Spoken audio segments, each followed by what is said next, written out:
एक गांव में एक लालची औरत अपने पति के साथ रहती थी। उसका एक बेटा था जिसका नाम बाबूलाल था। वह कोई काम धाम नहीं करता था, बस पूरा दिन गांव में इधर उधर मंडराता रहता था।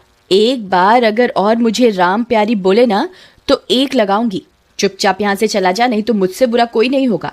अरे सुमन, तुम गुस्सा क्यों होती हो? तुम मुझे बहुत अच्छी लगती हो। मैं तुमसे शादी करना चाहता हूँ। मुझसे शादी के सपने छोड़ और निकल यहाँ से। बड़ा आया शादी करने वाला। फिर इतना बोलकर सुमन गुस्से में वहाँ से चली जाती है। तभी बाबूलाल का दोस्त वहाँ से गुजर रहा होता है।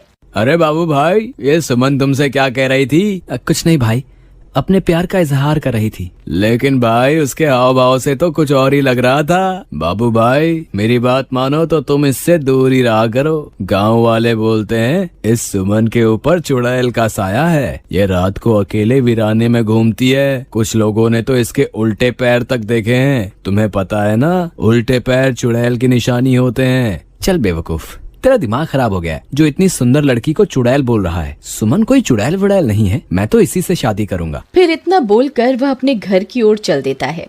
माँ, अब मेरी शादी की उम्र हो गई है। मेरी किसी सुंदर सी लड़की से शादी करवा दो ना। हाँ हाँ, क्यों नहीं। अगर राजा बेटा का कोई और भी अरमान है तो वो भी बता दीजिए। आपके सारे अरमान एक साथ ही पूरे करवा देंगे। काम धाम तो कुछ करना नहीं है। तेरी उम्र के सारे लड़के कुछ ना कुछ काम कर रहे हैं और एक तू है, पूरा दिन घूमता रहता है और मुफ्त की रोटियां तोड़ता रहता है। भला तुझ जैसे लड़के को कोई अपनी लड़की क्यों देगा? पहले कोई काम धाम करके कुछ पैसे वैसे कमा के दिखाओ, फिर शादी के सपने देखना। चल भाग यहाँ से। आवारा कहीं का, तो किसी काम धाम का नहीं है। देखो ना माँ, पिताजी हमेशा मेरी बेइज्जती करते रहते हैं। किसी दिन मैं घर छोड़ के ही चला जाऊंगा। अरे नहीं नहीं बेटा, कैसी बातें कर रहे हो? ये सब तुम्हारा ही तो है। अजी आप तो रह नहीं दो। हर वक्त मेरे भोले भाले बेटे को नीचा दिखाते रहते हो। अजी हमारे पास इतनी धन दौलत है, क्या आप ये सब अपने साथ ऊपर लेके जाओगे? भला मेरे बेटे को कमाने की क्या जरूरत है?